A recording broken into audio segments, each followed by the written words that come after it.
Now, that box we didn't do the last time. Oh, you you were here. know, I've been meaning to get, but can we do something before we get to Well, the you can do box? anything you want. Go ahead. So, you know, one of the things about magic is that we tend to be storytellers. And I'd like to show you something, because there's a very, no, I won't take that from you. I'm going to move right down here, and Joey, I think you'll be able to see it, but if you want to stand next to me, you're welcome to do this, but I'm going to work right on that little pad. Oh, I right think there. you should have Jay do it. Oh, fine. Yeah, because Okay. Jay's a good foil. There you go. Yeah. So Jay, you don't really have to do much. And You my just have name's to not kind Reynolds. of, I know, you have to I'm be a right good here and rat. just All sort of watch what we're doing here, All because right, sure. you know there's a very close relationship between science fiction Oh, yeah? and magic. Oh. They both rely very heavily on your sense of fantasy, the flight of your imagination. And there's a classic science fiction movie called The Invasion of the Body Snatchers. Ooh. You may remember this movie? I do. 1956, Kevin McCarthy, Dana Winter. It's a story about, Pods. yes. Yes, pods. Before they were iPods. Yes.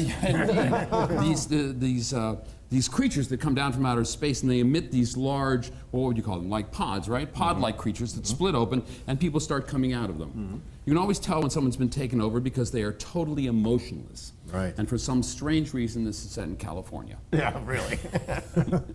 Now, I use kings for my little California town. Some of them are awake, some of them are asleep. The ones that are asleep are face down, the ones that are awake are face up. And this is the pod creature. That's the pod. You notice the leafy shoots. You can almost imagine the pods beginning to grow. Yeah, I can. Yes, indeed. So we have our little California town, we have our pod creature, and we have our story. Now, it's a soft, sultry California evening when suddenly, out of the darkness,